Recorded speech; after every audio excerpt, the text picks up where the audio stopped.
Hai my dearisti, ketemu lagi kita di novel Bos Tampan yang mati rasa. Apa kabar kalian hari ini? Tetap sehat kan? Terima kasih untuk kalian yang selalu menunggu di channelku. Terima kasih komentarnya, terima kasih like-nya, dan yang belum subscribe, please subscribe. Oke, kita lanjutkan part 129. Selama meeting di ruangan kerja Mark itu, 4 sahabat tak ada yang fokus. Semua indera yang mereka miliki tak lepas dari si gadis berbaju putih yang Mark bawa dan diangkat sebagai sekretarisnya. Mereka menilai dan mengawasi segala gerak-gerik gadis itu. Hanya itu yang bisa mereka lakukan. Mereka tak bisa protes karena Mark adalah pimpinan perusahaan sekaligus bos pemilik Dirgantara Company. Tapi yang lebih bikin mereka tak bisa protes adalah kemampuan gadis bersetelan putih itu. Semua hal seperti sangat dikuasai dan dengan mudah dikerjakan oleh gadis itu. Walau gadis itu hampir tak pernah bersuara, tapi cara bekerjanya sempurna, sangat sempurna. Mungkin bisa menandingi Alana.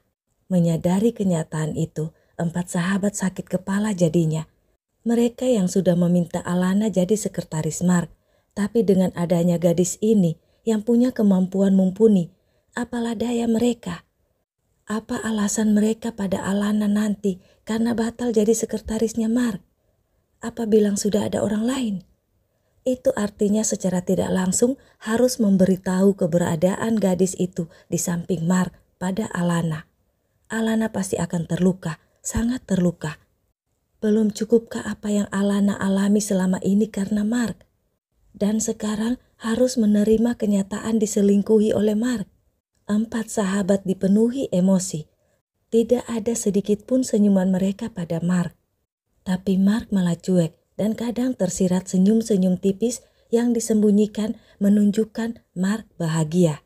Walau mereka sangat ingin melihat Mark bahagia, tapi Dim, Clay, Steve, dan Dio merasa sangat berat hati melihat senyum Mark itu. Hasil akhir akan diuraikan oleh kalian berdua, Dim dan sekretarisku, ujar Mark sambil bersender santai di kursi kerajaannya. Silakan dia saja, aku mundur, ujar Dim dingin. Uraian akhir ini menentukan dia layak jadi sekretarisku atau tidak.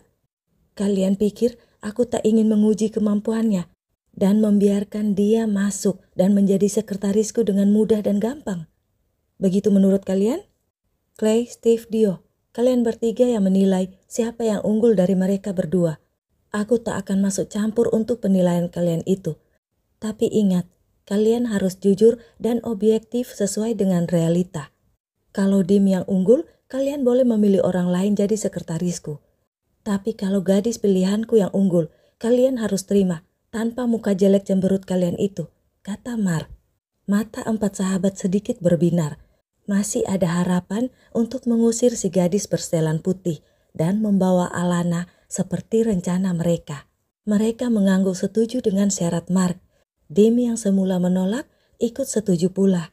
Dim semangat, dia yakin dia yang akan unggul.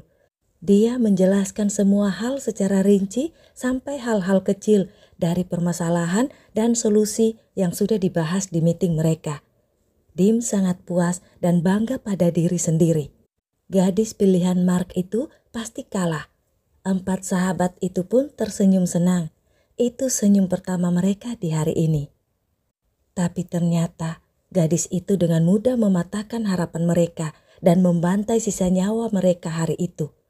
4 sahabat sama sekali tak menyangka ada gadis lain yang keahliannya sama seperti Alana. Bahkan suara dari gadis itu pun sedikit mirip dengan Alana. Mereka kalah. 3, 2, 1. 4 sahabat Mark itu pun lemas dengan emosi membukit di dada. Terlebih saat mereka melihat si gadis berjalan mengambil tas yang terlihat seperti tas bekal, lalu meletakkan tas itu di meja kerja Mark dan membukanya. Saat itu juga mereka mencium aroma lesat dan seketika mereka merasa lapar, tapi emosi mereka mengalahkan aroma lesat itu. Dan yang paling menyakitkan, mereka melihat interaksi antara gadis itu dengan Mark.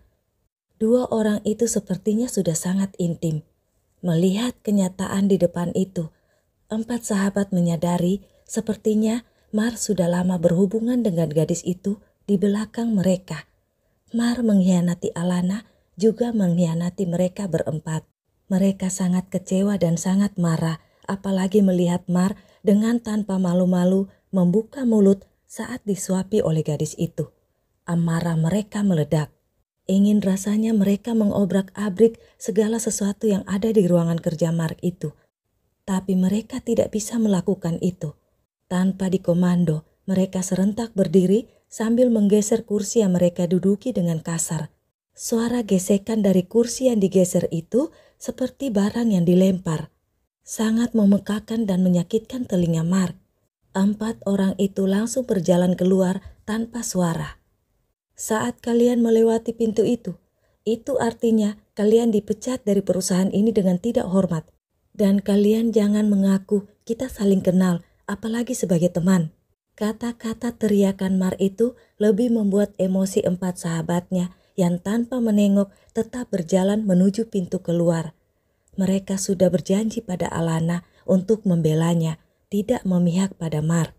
4 laki-laki itu menguatkan hati dengan langkah tegas. Si gadis bersetelan putih buru-buru berlari sambil tertawa renyah.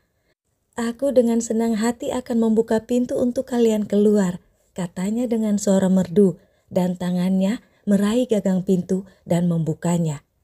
Di tengah pintu itu, 4 sahabat berbalik menatap Mar. Terima kasih, kau memilihnya, jadi kami juga punya pilihan sendiri. Semoga sukses dengan pilihanmu, kata Dim tegas, lalu mereka berempat berbalik dan keluar dari pintu itu. Selamat jalan. Semoga kalian juga sukses ya, kata si gadis bersetelan putih yang membuat 4 laki-laki itu serentak menoleh. Pupil mata 4 orang itu berputar-putar mencari-cari. Mereka seperti mendengar suara Alana tadi, tapi tidak terlihat ada Alana di situ. Mereka merasa mereka sudah hampir gila. Kalian mencari siapa? Kata gadis itu lagi. 4 sahabat mematung. Sangat jelas di telinga mereka. Suara yang keluar dari gadis bersetelan putih itu adalah suara Alana. Sudahlah, berhenti mengerjai mereka. Aku masih lapar nih, teriak Mar dari dalam. Alana tersenyum menarik gelungan rambut palsunya.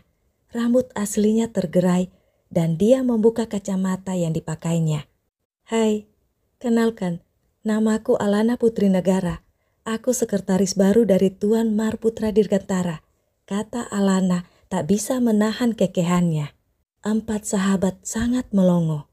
Tapi keterpelongoan mereka itu hanya sedetik. Karena detik berikutnya sumpah serapah sudah tertuju pada Mar. Dia malah mencopot sepatunya dan melempari Mar dengan sepatu itu. Mereka menyerbu masuk, meninju Mar dan melakukan apa saja melampiaskan kekesalan mereka pada Mar. Mar dan Alana tertawa ngakak. Udah sakit woi, stop. Ntar aku dirawat lagi, seru Mar kesakitan. 4 sahabat langsung berhenti. Steve langsung memeluknya, lalu Dio dan Clay ikut pula memeluk Mar. Kau tak ingin memelukku? Tanya Mar melihat Dim yang hanya diam. Tapi Dim tidak bisa berkata apa-apa, dia sudah menangis. Mar menariknya. 5 orang sahabat itu saling berpelukan dengan gembira sekaligus terharu. Alana menyaksikannya dengan senyum dan mata berkaca-kaca. Hei kalian, pelukannya dilanjutkan nanti. Kita makan dulu, sela Alana. 4 sahabat berbalik menatap Alana. Bagaimana bisa kau? Clay tergagap. Kau kuda bindal hebat, kata Dio. The best, penyamaran yang sangat sempurna, ujar Steve mengacungkan 2 jempolnya. Selamat datang sekretaris baru Dirgantara Company. Kau hebat, kata Dim menyalami Alana. Bos kita ini juga aktingnya hebat. Dia pantas dapat piala citra, seru Dio. Sudah gak usah basa-basi. Aku masih lapar, kata Mar. Refleks 4 sahabat langsung menatap bekal Mar yang terlihat sangat enak. Kau curang, makan enak sendirian, keluh Dio. Tenang bro, aku takkan melupakan kalian kok. Lihat ini, tara. Alana meletakkan tas bekalnya dan membagi kotak-kotak bekal pada 4 orang itu. Mereka pun makan dengan sangat bahagia. Ketegangan 4 sahabat yang mereka rasakan dari pagi serasa terbang entah kemana. Mereka tak menyangka kalau mereka bisa kena prank dengan sangat brutal oleh bos dan si sekretaris. 4 sahabat itu menatap Mar, melihat mata Mar yang bahagia di balik sikapnya yang kembali cuek. Apalagi saat mereka melihat Alana makan sambil menyuapi Mar. Mata bos mereka itu lembut dan penuh kasih. Alana menyuapi Mar sambil mereka berdua membahas kerjaan. 4 sahabat berharap mereka akan bisa melihat pemandangan indah ini setiap hari. Mereka sangat terharu. Semoga cinta itu tumbuh dan abadi. Cinta bos Mar dan sekretarisnya Alana. Cinta Dedi Mar dan Momi Alana. Doa 4 sahabat dalam hati. Tapi jalan hidup tidak selalu seperti apa yang diinginkan. Hanya Mar dan Alana yang tahu kepedihan hati mereka karena anak mereka Amara belum ditemukan. Kesibukan mereka bekerja hanyalah jeda dari kesakitan dan ketidakjelasan. Di tengah malam hari itu, Mark, Alana, dan Andre pergi menyelidiki 3 titik lokasi yang dikirim Mike si pelindung. Dan di titik lokasi tempat Andre menyelidiki, dia menemukan kenyataan yang mengubah hidupnya selanjutnya. Dia melihat beberapa orang laki-laki mengelilingi Amara dan seperti ingin melecehkannya. Andre menyaksikan semua itu.